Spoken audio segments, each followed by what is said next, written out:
It takes no guts to be skeptical. You don't have to have any capacity to be a critic. And now with the web, you don't even have to own that you're the one being the critic. You can burn somebody and, anonymously, right?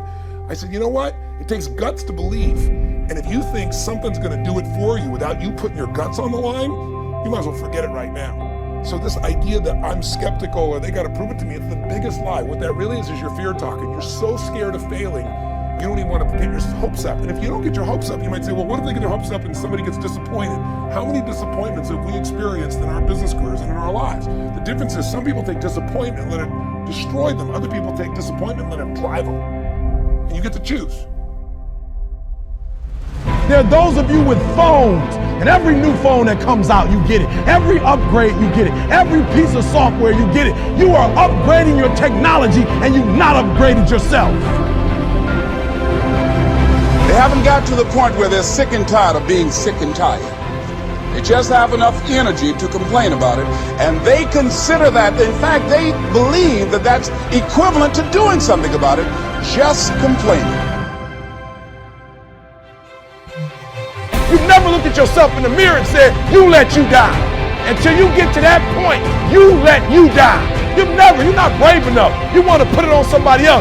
The reason why I'm not successful is because of my boss. Have you ever looked at yourself in the mirror and said, I'm not getting up on time. I'm not going to work on time. I'm not putting in 120% when I'm at work. I let me down.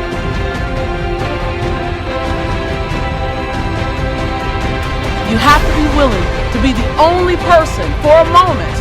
And that moment might be a minute, it might be a month, it might be a year, it might be 10 years. You have to be willing to be the only person that sees your vision.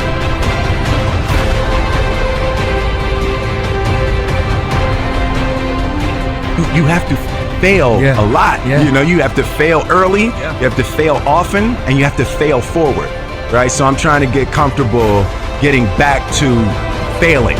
Forward, I love that. Fail forward. If you're not willing to fail, you're never going to put up that last shot. If you're not willing to fall on your face, you can't create at a high level.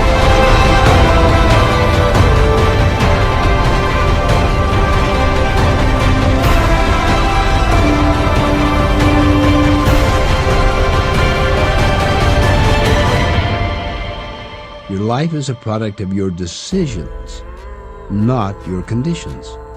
To be proactive means you take the initiative to do whatever's necessary to make good things happen. In other words, you're the creative force of your own life.